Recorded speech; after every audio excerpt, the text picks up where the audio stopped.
For the first panelist, Dr. Lee Ching Xiao, a Manager, University Malaya Center of Innovation and Enterprise, UMCIE. Ching Xia is a dual PhD holder in chemical engineering, graduated from University Malaya and from Toulouse, France. She joined the departments of chemical engineering, University Malaya in 2009 as a researcher. Her research focused on renewable energy, biomass, and electrochemistry. She is a registered chemist with the Malaysian Institute of Chemistry, IKM, and a committee member for Division of Green and Sustainable Chemistry, DSSC, IKM. Later, she joined as a Technology Transfer Manager at the University of Malaya Center of Innovation and Enterprise, UMCIE, in 2018. She is a registered technology transfer professional, RTTP. She also a Vice Secretary of Licensing Executive Society Malaysia, LESM, and a member of Innovation and Technology Managers Association Malaysia, ITMA. She is also the founding member of the Health and Wellness iConnect program. She is currently managing the university intellectual property and handling the IP commercialization, as well as building strategic industry-academia partnership. Her latest focus now is to facilitate the foundation of startup business based on the university innovation.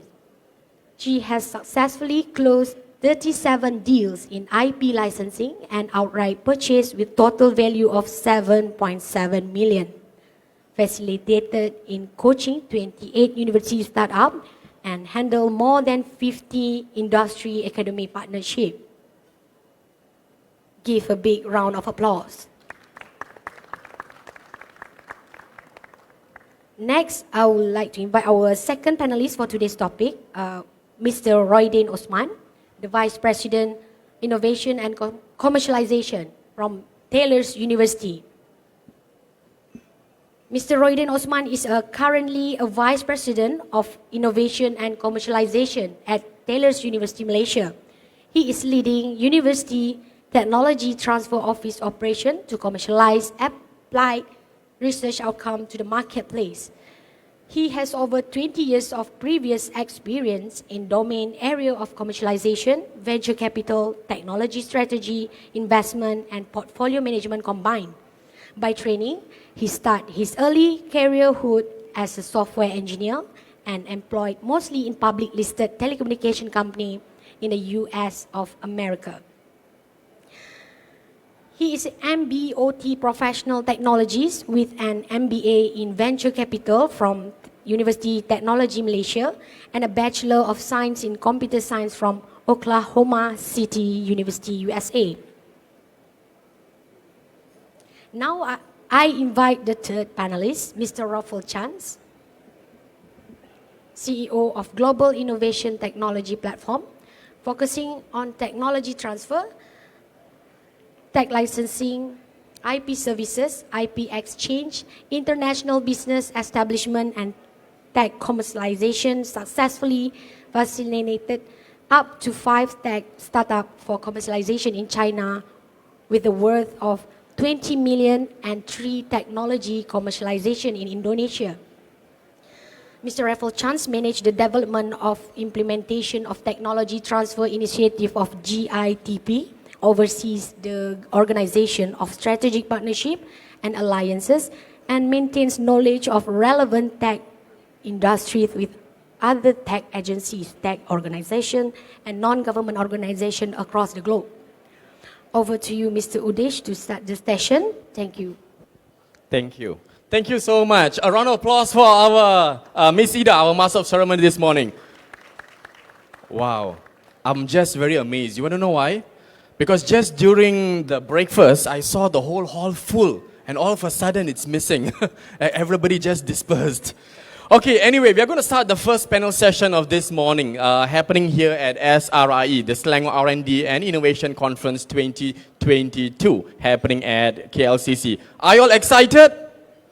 No, I can't hear you. Come on, are you all excited? You have to be more than excited. You know why? Because this first session, we have gathered 2 big university names and one guy who is going to bring us to China over here. Okay, that's going to be our panelists this morning. They are none other than we have Dr. Lee Ching-Chia from actually all the way from University of Malaya. We have Mr. Royden Osman from Taylor's University, and not forgetting we have Mr. Raffles Chan all the way from GITP Asia. Before we start with the session this morning, once again I would like to remind each and everyone who is able to hear my voice. What is going to happen is a short panel session of just half an hour this morning. Please come and be seated here right in the center of Hall 8. Okay, level 4. Once again, we are going to start. If you have any questions for our panelists, please don't forget, we will be taking questions and answers later at the end of the session, of the half an hour session. Okay? So once again, thank you very much. And without further ado, I would like to call upon our first presenter. Yeah, Dr. Xia. Amazing. I know you have actually done more than funding of 7 million. That's what I heard just now from your biodata. So did you bring a bag of cash today to give out? Yes or no? No, I'm waiting you to give. Oh my God, you're waiting for me to give. No problem. But all my cash is still in Dubai, UAE. You have to follow me there to get it. Sure, if let's say you bring me there. Okay, no worries. Okay, anyway, without further ado, I would like to call upon Dr. Xia, who will be explaining build and monetize innovation and intellectual property assets through public and private collaboration from her standpoint of view. Dr. Xia, the ice is yours. Thank you. Okay, thank you, Yudesh, for the introductions, and thank you for Miss MC for the introductions as well. And thanks for the organizers for giving me, for inviting me for these sessions to share a little bit about the point of view from the universities in building and monetizing innovations and intellectual properties asset through public-private collaborations. Good morning, everyone. My name is Ching-Chia, and I'm from UM. So as everyone know that university is actually a place for education and to provide knowledge to the people. One of our core business is actually to conduct R&D.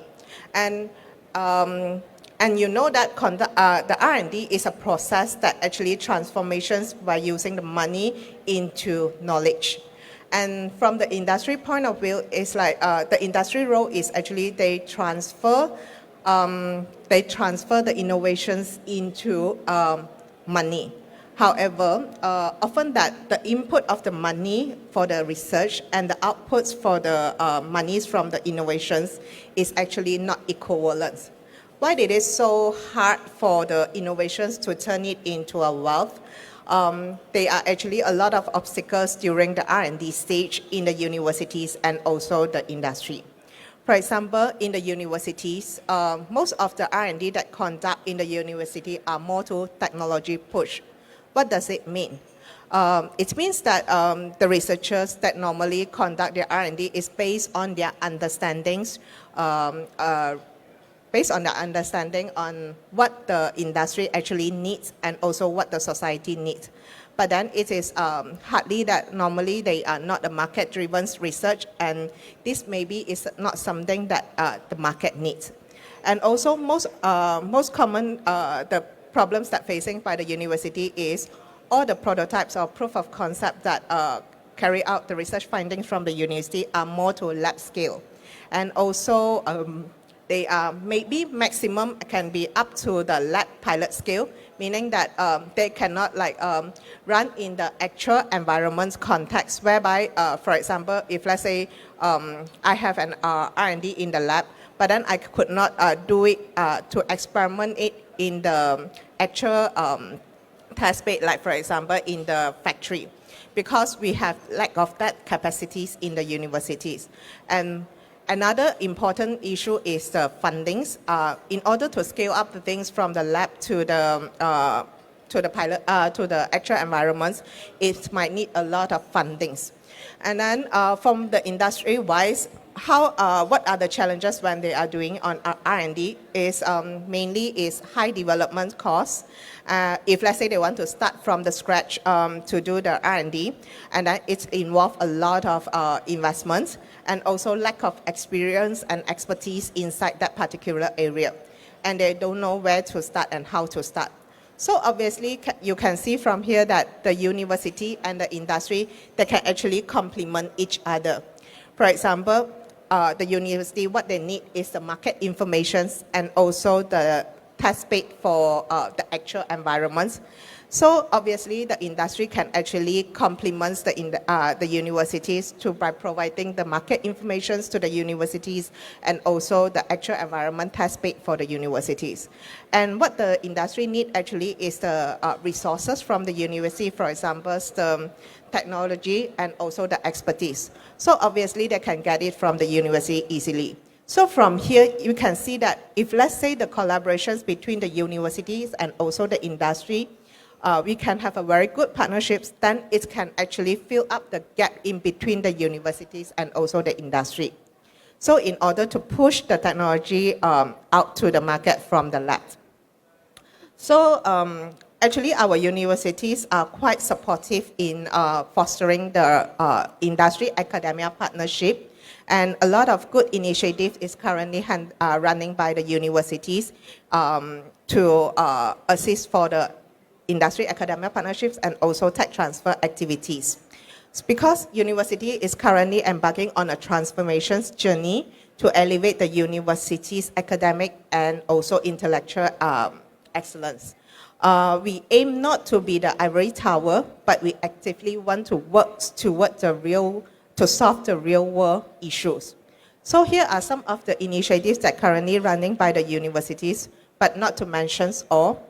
As we know that in order to have the good, in order to have the increase the successful rate of the tech transfer, the good qualities of the IP is the most important and a key factor. So that's why we know that we have to enhance the IP literacies among our researchers to educate them what is the importance of the IPs and the knowledge, provide them knowledge on that. And also we encourage the industry to come over to our universities to work together with us by bringing the research from the lab bench to the market. So there can be our incubator in our campus, and also working in the environments which is close to the R&D centers and also close to our expertise. So we also run innovations programs such as Life Science Accelerator program and Digital Health program. So this is a place for a platform for us to, for the researchers to test and validate their products in this platform. We also run entrepreneurship programs. For example, currently we are running a Deep Tech Startup Accelerator program that is a 6-month structured program that is an ideation stage market validations program that actually help to push out the technology with the innovations and IP technology into the market through the startup route. And also we do encourage the industry to come over to sponsor the research activities in the universities. And then for those that actually work together with the universities, they sponsor the R&D, actually they can apply for a double tax exemptions through the universities. And also we provide matching grant to the industry and also the researchers because we try to encourage them to proactively work together with the industry. So once they got the grants from the industry, they can actually apply for matching grants that supports for the R&D activities. So here are a very good initiatives that currently running by the university in order to help to facilitate the industry academia partnerships. So before I end my presentations, I wish to walk you through a journey. I wish to share with you the journey of this project, a very successful project, licensing project that is currently working, a successful project. So this is a device that actually invented by researchers from biomedical engineering, a device to monitor low back pain by Prof. Fatima. Prof. Fatima started this project since 2008, more than 10 years ago. She started this project together with a group of the doctors from the university hospitals. And then the doctors actually complains it's very hard for them to monitor their patients during the rehab, during the rehab process, and then after a physiotherapeutic treatment, they very hard to know that whether this patient is already recovered from the back pain or not. Because normally what they do is like they do a questionnaire asking a questions like, for example, do you still feel pain and how pain is it? And maybe the patients will say no pain or very pain. So it's very hard for them to determine whether they want to extend the treatment process or not. So then these researchers, Prof. Fatima, she's invented a device to actually to capture the electrical signals from the muscles. And then from there, she can actually monitor the back pain of the patients. And then this is the first, if let's say you see from your left-hand side, this is the first versions of the device. And then after that, she incorporates with the apps, which is the apps for the patients to monitor their progress of the pain. So then after that, this is the second version. So we licensed these technologies to an industry last year after 2 years of negotiations and discussions among the researchers and also the industry.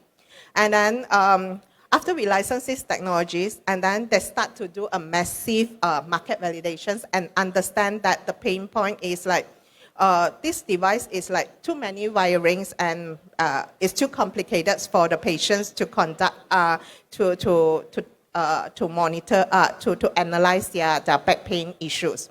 So then they change the design a bit, and then they right now do like a patch, right, show in the picture that show on your right hand side. So they just stick on the back, lower back side, and then to test to analyze the back pain. From there, also they also understand that because the hospital normally will have a lot of patients to come over to do the physiotherapy. So the doctors always facing an issue is like they have to give the patients have to wait for a long queue. So then they created another dashboard is for the doctor to monitor the patients from the hospital. So then these patients can actually take this device back home, and then they can actually, to do the physio treatments at home, the exercise at home, and monitor by the doctors from the hospitals. So as you can see, this is a very long journey from the lab, more than 10 years to conduct the R&D, and right now it's entered into the market. So we can proudly say that this is a product that is a local technologies and licensed to a local industries and taken up by a local industry, and we can proudly say that this is 100% Buatan Malaysia's product. So we always welcome the industry to come over to the university to work together with us and then to take up those great technologies from the universities. So here are some of the partners that working together with us. We welcome you to be one of our partners. And if let's say you are looking for any IPs or technologies, you can always go through our website, www.um-technology.com, to browse through all the IPs in our database, and then you can always contact me through my email or LinkedIn, or you can scan the QR code to WhatsApp me. Thank you, everyone. Wonderful. A round of applause once again for Dr. Lee Ching Chai. Thank you. That's amazing. That's amazing. Seriously, the one word that actually I was really amazed is that 100% Buatan Malaysia. Yes. Yeah, that's most important. Yes. Because I think so, correct me if I'm wrong, yeah, Doc. One of the main issues when you look at public-private partnerships is that they don't usually take off. That's the first thing. And second of all, when they take off, there is a problem when it comes to IP and rights, and it doesn't take off profitably, I would say. Okay, there's always an issue there because I've heard a lot of these cases. But this is amazing what you have shown, that you have not only so many partners in market, but what you have done is, in fact, you have actually mentioned right now that what UM is doing, there's a 6 months crash course that now is being undergone with all these projects goes through, so you make sure that it goes into the entry market. Yes, exactly. The 6-month program is actually a startup accelerator program that we are currently running. Wonderful. Yeah. And anyone can apply for that? It's only for those, okay, we are doing like this. The technology is from the universities, and the researchers will be the founders for that startups. Perfect. And then they will partner together with With the either private. citizens, entrepreneurs, publics, or our students. Wonderful, wonderful. Yeah.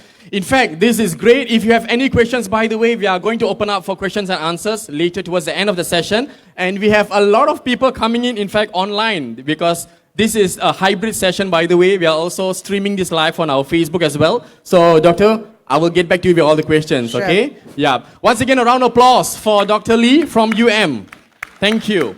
And moving on next, our next speaker for this morning, we have Mr. Royden Osman, all the way from Taylor's College, in fact, Taylor's University this morning. He's also the Vice President of Innovation and Commercialization, Taylor's University. So, Mr. Royden, the dice is yours.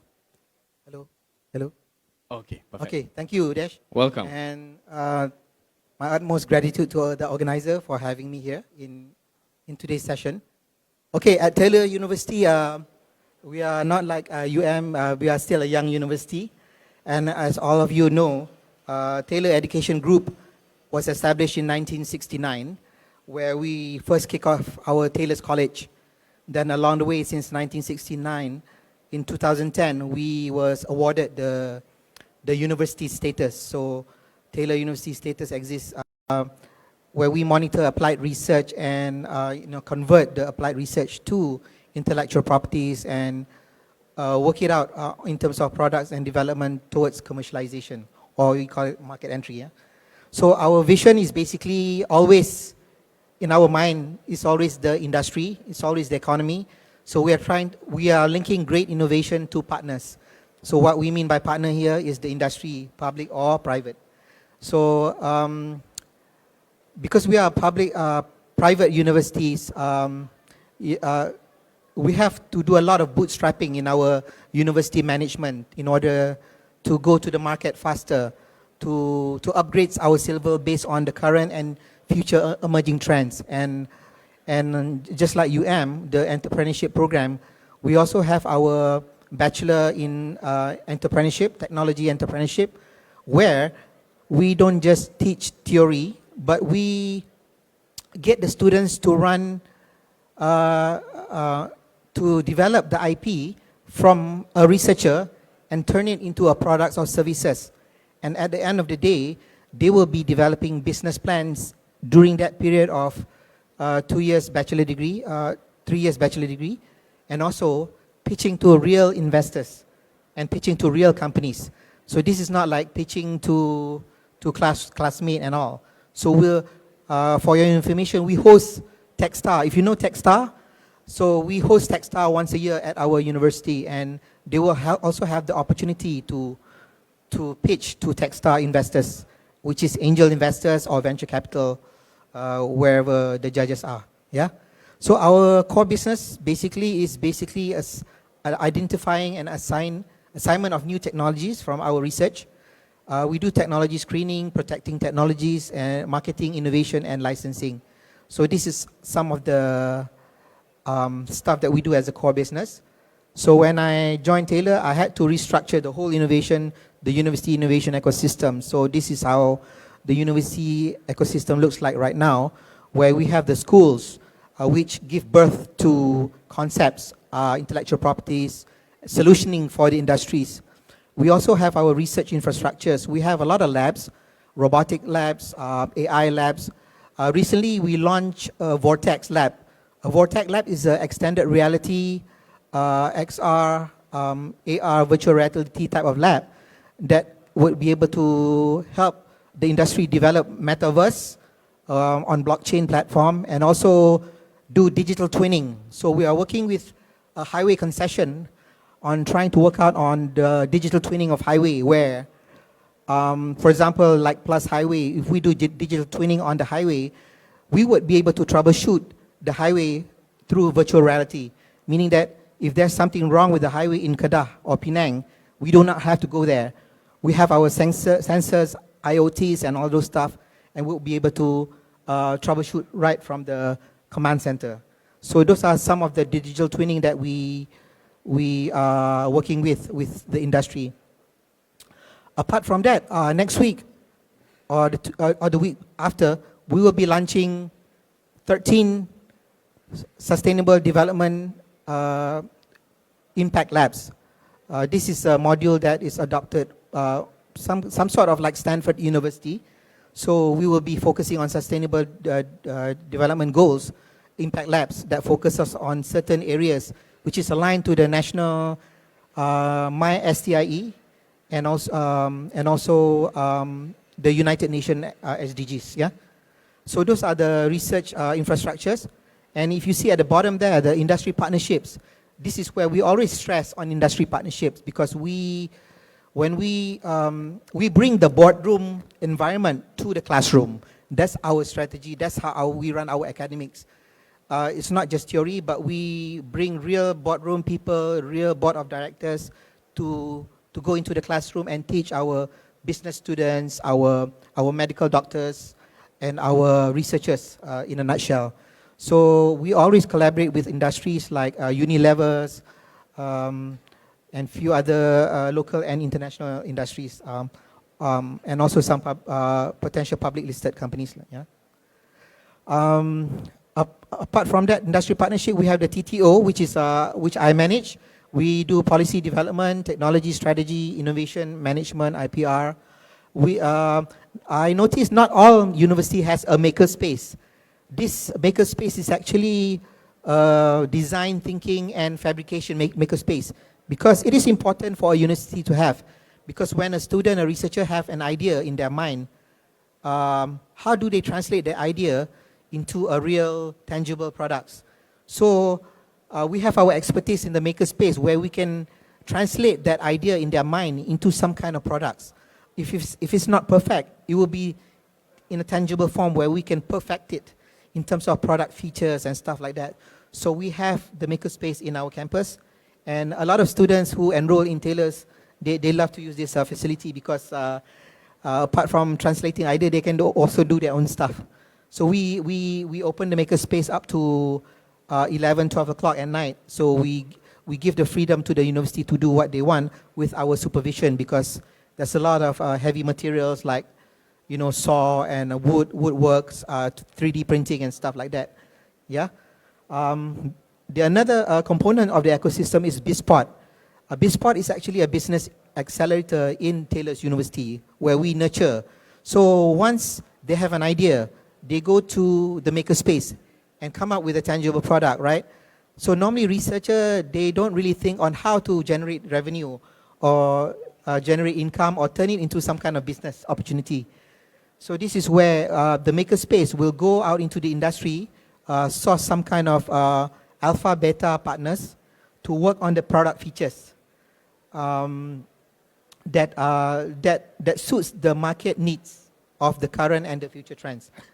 So once they have developed this tangible product, we will form an entrepreneurship team with the inventor, and we also identify students from the MBAs, because students from MBAs, they have working experience, one thing, but if it's a fresh student from MBA, you know, sometimes job market is very hard to get. So we give them opportunity to create a spin-off or a startup through here and drive a business. So we do have our own internal fundings of innovation funding, but we also depend on also outside industry, public-private partnership funding in terms of research. So the BizPod is mainly to teach the students to be an entrepreneur, in forming an entrepreneurship team, develop business plan. I also teach financial plans for them, investor fundraising, and do a bit of real-world business pitching. So it's not a pitching that they pitch to us internally.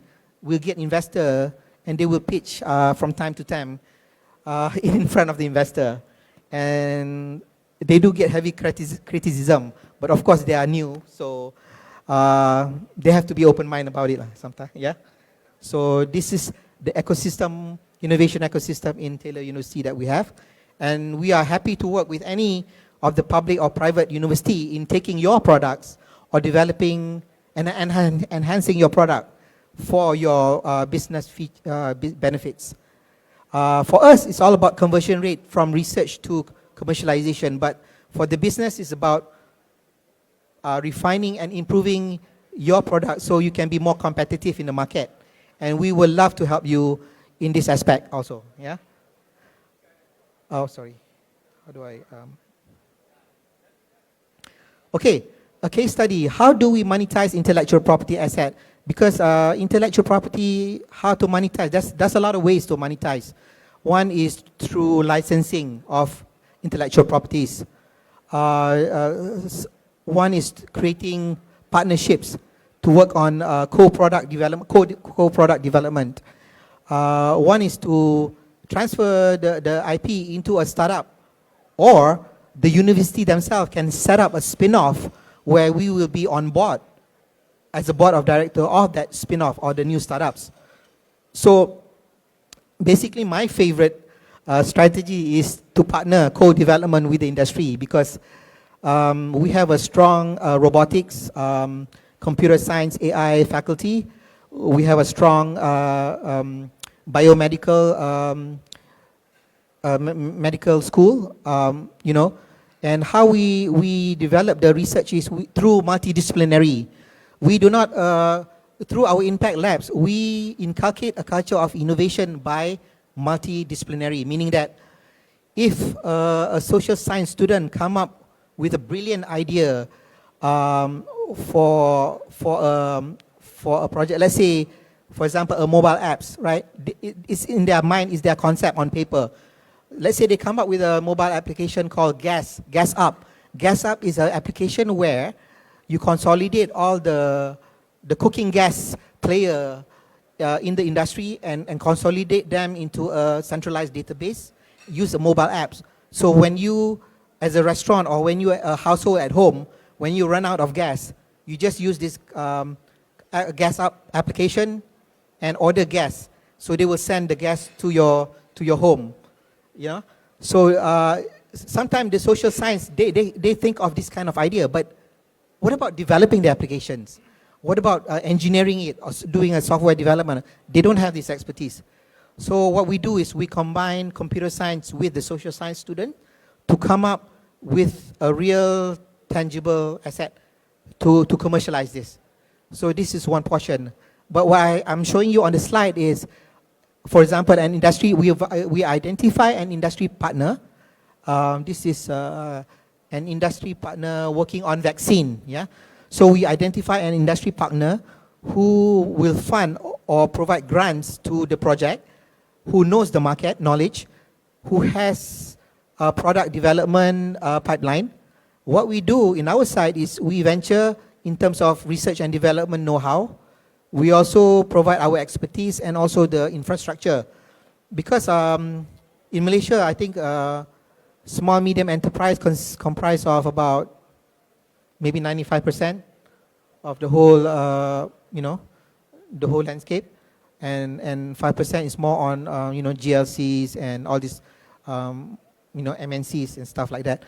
So a lot of these startups or SMEs, they don't have the infrastructure in terms of the lab, right? Because to have a lab for the just purpose of doing one product research is a waste of money. So we identify a partner who has the strength in the market, but has the weakness in the infrastructure. We collaborate with them. In this way, we will be able to push our research, not just from publication, but also we convert the basic R&D into applied research to pre-commercialization, develop the MVP, and to the marketplace. So my favorite is always industry partnership collaboration, co-development. You know, licensing is quite common for university to license, but co-collaboration, co-development is much more fun because we work with the industry, we know how the business works and stuff like that, yeah? And okay, so lastly, how we market our innovation is, these are some of our innovation that we have in the university. We got a lot more, but there's not as much space here. So we work on cosmetic technology, where cosmetic technology is quite, you know, in demand right now. We also have the PepLite Pro patent medical device. And we also work on the renewable energy, where, you know, this energy harvester with a minimal power would able to the minimal wind power would able to generate high watt, high voltage of energy through the system. So if you are interested to more or find out more about our technology that we have in tailors, or very interested to work with us, you can do the scanning on the top there. That's a QR code. Connect me within LinkedIn, and I'm pretty happy to connect with you and try to explore the opportunities and work with you and support you in your business. Yeah. So that's what we have in a nutshell for tailors, from tailors. Awesome. Thank you. A round of applause for Mr. Royden. Thank you. Wow, not bad. Something that really caught my my mind was actually the makerspace. I think so that is really, really important these days. As times are changing, you know, we always would want to look at the what are the opportunities we have in the market. And having a space whereby that you can go and play around and look at ideas and work on ideas into a tangible, I would say, application. That is something that is great if you have this opportunity while being in the university itself. Wonderful. Once again, a round of applause for Mr. Royden. This morning, all the way from Taylor's. And you know what, I have to tell you one thing. Actually, to the two universities we have over here, yeah, we have so many already inquiries coming in, but I will keep it to the last. I don't want to touch it, I will just keep it to the last. And without further ado, I'd like to call upon with our third panelist this morning. Very, very interestingly, Mr. Ruffles Chan is from GITP Asia, and here today he's going to talk about how not only you can be able to penetrate into China, he has done that into 7 successful setups, right, to date, and also there is funding for those who is keen. So once again, let's put our hands and welcome Mr. Ruffles, please. Thank you. Mr. Ruffles, the dice is yours. All right, thank you. Good afternoon, everyone. Ladies and gentlemen, thank you so much for the MC, moderator, and our country partner, Pintas, Mr. Luke. And hopefully everyone is still here. Like, please stay for a while more. Like, this could be the last session after this, and also we have a panel discussion, right?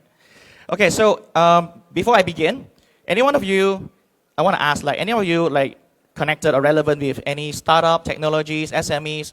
Any one of you connected or related with technology sectors? Could you raise your hand? Oh, okay, not many. Okay, another question. Any one of you has intellectual property? Oh, raise your hand, please. Okay. Yeah, so the differences between China and Malaysia, which is China governments implemented the knowledge and the critical usage of, or utilizing their intellectual property very, very tremendous way comparing to Malaysia. You can see every Chinese stakeholders or like startups, SMEs and all that, most of them, I think 80% and above, they have their own intellectual property. Okay, so we have houses, we have cars, but some people might not know what is intellectual property, right? So, and another funny thing is like a lot of my friends always, when they ask me, Raffles, what is your company about? So I was like saying, oh, it's about innovation and technology. Oh, you are the IT guy. I was like, what is this? So just for you to know, technology is beyond IT, okay? All right, so coming back to this, a little bit of background of myself. Like I've been living in China for 7.5 years. I've been blessed that I worked closely with the China government. So we also connected with more than 10 city or provincial government in China. And they are our partners. So basically we are the appointed official partners from China government. And just a little bit of background. So let's begin. A lot of you know that China, definitely they have a tremendous size of their business scale and the market cap. Looking into August 2022, I think their market cap is about like 11.8 thousand billion in only August 2022. During the COVID now they are still in the lockdown, but you can see the number is really, really like a lot, way more bigger than Malaysia, okay? So what are the things that you really need when you really turn into like getting into China market?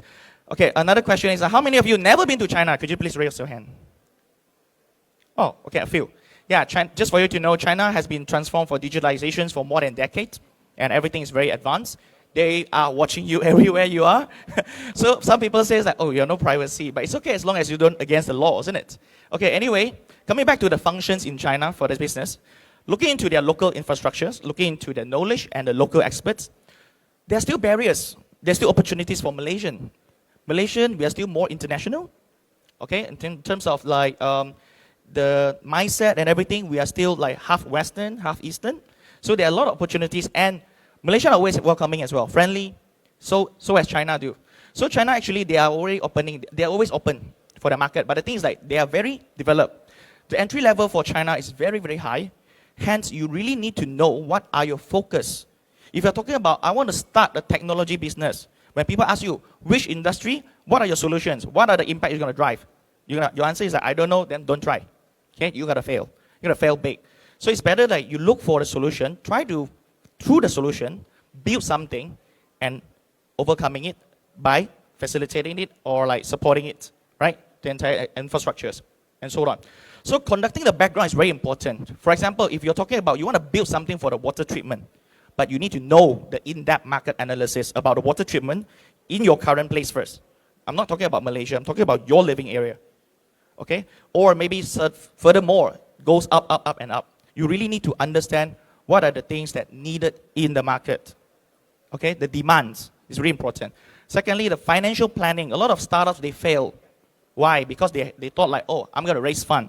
How are you going to raise? What is your timeline? What is your pipeline? And who is your targeted like partners? How do you find them? How do you pitch to them? How do you convince them? How do you persuade them? There are a lot of work plans you needed. The third one is marketing localization. A lot of people can do digital marketing, and a lot of people fail big as well, burn a lot of money, no result. Why? They just do it as people does it. It's the same thing, right? But it's very important for you, how do you plan your market localizations thing, and especially like if you are not ready, don't burn your money. Why would you burn your hand? Might as well like find some alternative way, okay? Maybe find some partners. Find some partners who want to work together with you. Who want to work together with you by giving some like collaborations or project basis or like terms basis, so on. So you don't have to spend 100% by yourself for digital or like marketing, commercialization, and so on. The next one is like the obtaining the license. If you are the owner, that will be great. If you are not the owner, that will be very, very bad for you. You must obtain your own license, especially about intellectual property. If you work together with someone, make sure that you guys have joint licensing and all the things. You have the bargaining power when it comes to you, who are the one who are holding the IP. Your IP is your asset. You got to bring value. Whenever your market cap goes up, that's your opportunity. You become million or billionaire or the next unicorn. Okay? So it's very important for the knowledge, also, the fundamental thing. If you are starting a business, you must be the one who really, really know from A to Z, else don't start it. It's really important. Okay? The next one, talking about company growth, geopolitical, political, like market trends, the feedback of the field, the dynamic circumstances. I stated some sort of like the few of these cities in China. You can see what is the differences between is about their focus industry. You cannot say that I'm a tech company, I'm going to do everything. Just like Grab or Google and all that things. You have to start something small. Focus. Even look at the city size, all of it the city size. Their market cap is definitely bigger than Malaysia. I'm talking about one city, their market cap is bigger than Malaysia. The GDP is higher than Malaysia. Because they also focus. It's the same thing. Okay, talking about Shenzhen. A lot of people know Shenzhen is always about IT, digital gadgets, and so on. But do you all know Shenzhen is also one of the very great city for all the VCs, startups, angel investors, like PE, all these tech, like giants and all the unicorn, they all gather in Shenzhen. So the entry level is very high. So you must really understand what are your focuses before you're trying to enter into China. Okay? Due to the time, so I gotta make it faster. All right, talking about tier 1 and tier 2 city, what are the differences just for you to know? China have tier 1, 2, 3, 4 cities. It's just like KL, Kelantan, Terengganu, Kedah, and so on. So tier 1 city, always the best for people who are very mature and has a very prominent technologies to enter. But you can see the higher operation cost is going to kill somebody there because of the OPEX is very, very high. And the competition is also very high. So a lot of people think that, oh, China is so developed and so advanced, I have no chance. No, you are wrong. If you bring your technology, even though it's not the top level, not the highest cutting edge, you bring to tier 3 and tier 4 cities, the government there still welcome you. If you want to know more, try to connect me after this. Okay, setting up in a less developed market, what are the good and bad, and setting up the local manufacturing, the good and bad. Okay, you can see over here, the location for the customers and the supplies, distributions for the channels, the regulations also for the barriers. And okay, any one of you know Buddy's driver? Could you raise your hand? Buddy's driver. You know Buddy's driver. You know Grab, right? Grab is like a taxi, right? E-hailing. But Buddy's driver, for example, if you are tired or you're drinking and you want like you don't want to drive because like you might take a risk and all that things. Buddy driver is like Trevor, Soka, and all that. So Buddy driver started here not long ago, but in China they have something called DD driver, has been started a decade ago. So you know, right? Chinese people love drinking. I mean, Chinese people mostly. Malaysian, yeah, partly. Anyway, yeah. So this industry, once the Chinese government implemented the law about drink driving will be in jail instantly and all that, they strengthened the laws and all that things, the DD drivers app and this industry grow tremendously because of the law. So it's very important for you to understand what are the local laws and what are the going to benefit you and what are the laws going to harm you as well when you start a business, okay? All right, many industry you can see heavily regulated and all that, so you need to know what are the plans for the governments as well. So a lot of things very important because why? Business always related with government. Don't tell me that business never related with the government. No, you are wrong. Government implement all the laws and regulations. We must obey, correct? For example, look at the e-bikes, the e-cigarettes and so on. It's gonna impact the industry. It's gonna impact your pocket as well. When you start a business, if you out of the blue, like you don't know that, you started your business, you invested the money, eventually government shut down the whole industry, what is gonna be? You burn your hand as well, all right? Constantly monitor any changes. This is a very, very important as well, as you can see. And you can always go for the consultancies, and also you can go for the market research and the in-depth analysis. Okay, we have a program, and I think we can definitely work together after this during the lunchtime. So, just for you to know, we have an acceleration program. It's called CAT, okay? China ASEAN Technology Acceleration Program. So what it means is like we have the inbound and outbound working together with IP Space and Pintas. So what is this about? It's like we bring technologies from all around the world into China, yet we help Chinese and all around the technologies bringing into ASEAN. So we do it in vice versa. So a lot of things we help, like for example, as I mentioned just now, we work closely with the Chinese government. So we know how to get the Chinese government fundings through what programs and all that things, because we are the organizer or co-organizer on behalf of the governments of China. Government of China, they employ us to run on behalf. As you know, China is still in the lockdown, zero case policy. A lot of people say it's a sad case. Yeah, but it is a good case for me as well, because why? I'm their client. So, sorry, they are my clients. So they pay me to implement a lot of programs outside of China, okay? So this program, just for you to know, we help you to access into enterprises, industrial park, technology park, government organizations for technologies, the government fundings, grants, association, chamber of commerce, and all the tech clusters in China and even outside of China. So feel free to connect with me if you have any startup projects or any SMEs projects, anything about tech, okay? So these are the paths that we have been holding together with the China government, and also we have a country partner also I've been putting in. Recently, I've been attending for the event in Ho Chi Minh, Vietnam. And also previous year, before the COVID, we have an event with the Technology Park Malaysia. Right now, they call it Meranti. You can see in 2019, together with the government of Pakatan Harapan, we work together closely. We also with TPM, and also with other Malaysia organizations, including with Cradle, including with Magic, Might, Matrade, Maida, and so on. So we organize a big event there. And also, you can see there's a Deputy Former Minister of the Dr. YB Ong Kiam Ming. We also work together with also ASEAN Rice Bowl and so on, even in Indonesia and different cities in China as well.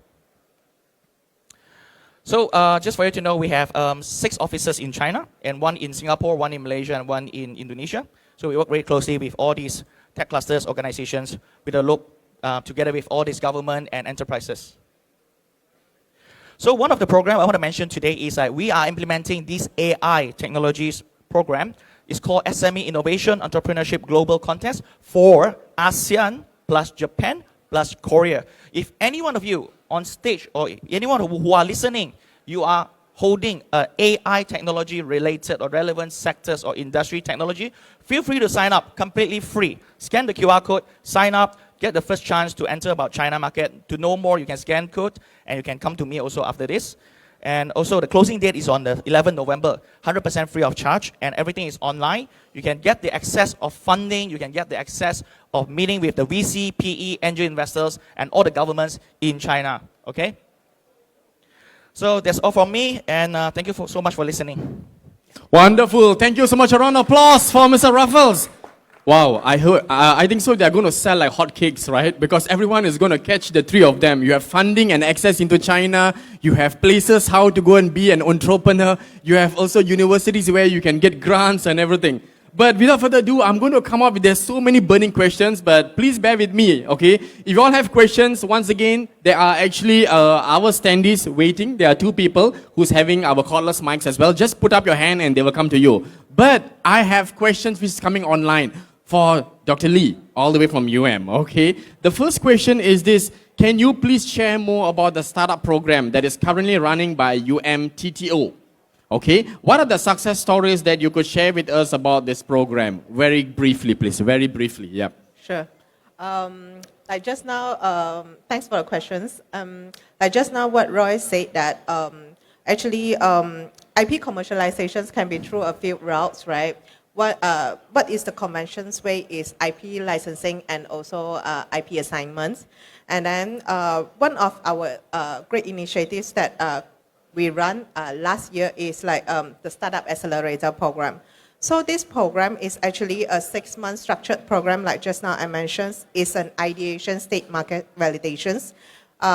So those researchers with the inventions and IPs, they can actually come into our Startup Accelerator programs, and then we try to match them with the co-founders, like for example, the students, entrepreneurs, and also the seasonals, entrepreneurs, as well as publics and also the industries, to partner together with them to bring these technologies through the startups route. And then through this 6-month program, actually they did market validation studies and also the fine-tuning their prototypes, and then in order to gain the tractions from the potential customers, and finally they form their own startups. So last year we have about like, we have about 14 graduated from the last year program, and this year we also have 14 startup graduates. But then for the last year one, we have 5 successful startups actually form companies, and then they are actually showcase their product at our booth here.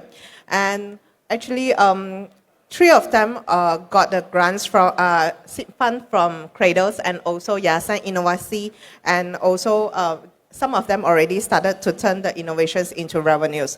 We can say that this project is very successful, and this program is very successful, whereby the return of investment is like more than 100%.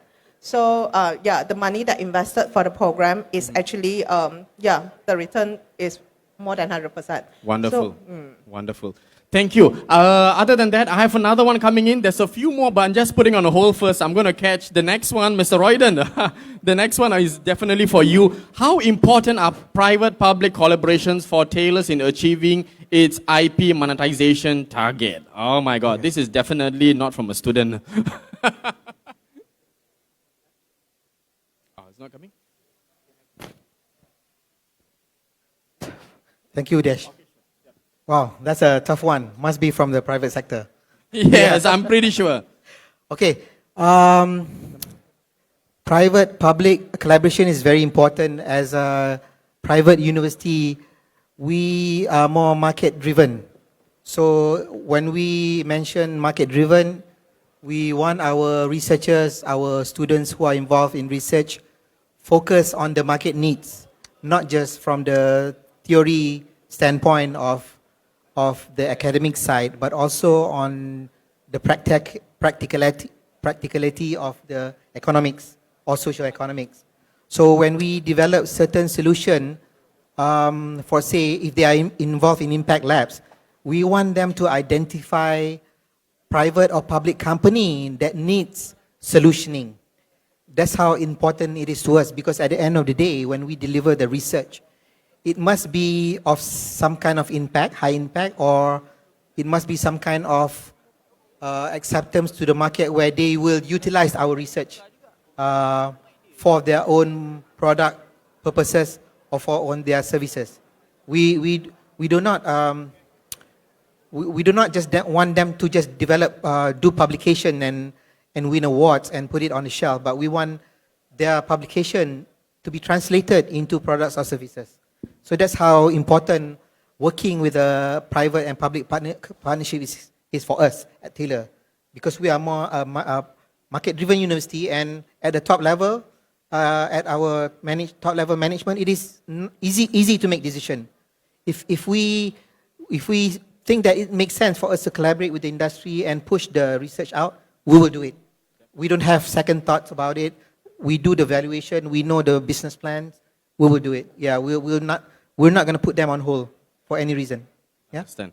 Thank you. And this question I open up to the two of you, in fact, for Dr. Lee and also for Mr. Royden. Okay, this is definitely coming from a student. What are the initiatives and how would you encourage students to be entrepreneurs? This is very, very interesting. Students going to college, you know, Papa, Mama said, hey, go and study, become an engineer. After you graduate 4 years, Papa, no, lecturer said, be an entrepreneur. Now we hear what the university has to say. So my advice to the student is, yeah, can hear me, right? So my advice to the student is, they must have a growth mindset if, let's say, they want to become an entrepreneur, and believe that their skill is, and also their abilities is not set in stone, and they must they can do better than what they are currently is doing.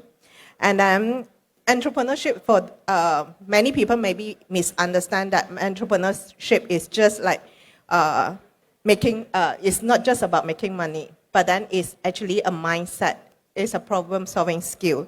So they must actually know what are the types of risks they can take, and just take those affordable risks. For example, time. You can invest your time to, to learn more about the things. Yeah, so this is my advice to the students. Okay, just keep it sweet and simple. Basically, there's two reasons why the student goes to the university: to acquire knowledge, and at the same time, mom and pop is paying for them, and they want to graduate and work in a corporate, to be a corporate climber, right?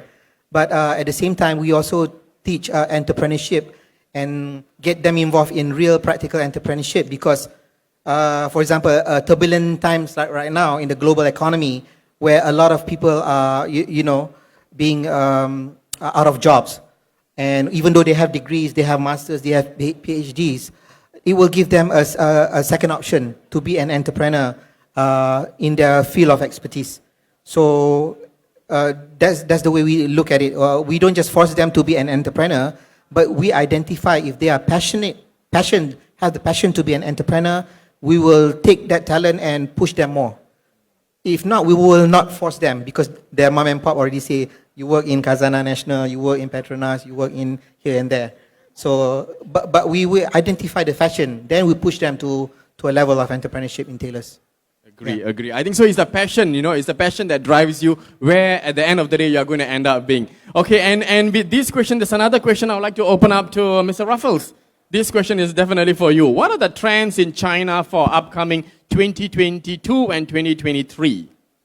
Yeah, I think, as I mentioned just now, the most trending at the moment that China's looking for, and they invest a lot of money into it, definitely the first one is Metaverse. All right, Metaverse. Just for you to know, a lot of people might not know what is Metaverse. It's a virtual world. It's a world in another world, which is a virtual world. They've been creating another universe. So it's a Metaverse. And another one is definitely AI. China has been ranked number 1 in AI in the world, almost number 1. I think number 1 or number 2. However, they are still trying to implement everything in AI, including their governance, including their education, including their lifestyle, even including their enterprises, their shopping habits, everything about AI, everything about artificial intelligence and algorithm, everything about algorithm, practices, and so on. Just for you to know, digital payment has been running for China like 15 years, right? Yeah, probably 15 years. And now they are like way ahead because the government play a very important role by enhancing and supporting for the industry. Another one is like environmental protection, coming to the solar energy, and also coming to the autonomous, as you know, like the autonomous vehicle, like electric cars. I've been living in China for years and I don't see any petroleum cars, rarely. 90% big cities has been implemented, all about electric. And the electric car is so affordable, very cheap. Even cheaper than as cheap as our Proton, and even cheaper than our Proton also can be. 12,000, you can buy a car, can you imagine? 12,000, you can buy a car, electric car. It's madness, really. It's really cheap. So the government implemented this to save the environmental protection and so on, and to change the entire ecosystem. And now they has been expanded their businesses in all across the world, including Malaysia. They are coming in. You can see 50% of electric cars coming from China, from the world, all right? And the last and not least also because of the, as I mentioned just now, digitalizations and so on. Yeah, so basically these are the trending industries in China, yeah, for tech. Perfect. Thank you so much. And perhaps I'll take one more question, the last question from here, from the audience. Any questions from the audience to any of our panelists before I wrap up this session, the first panel session this morning? Anyone? No?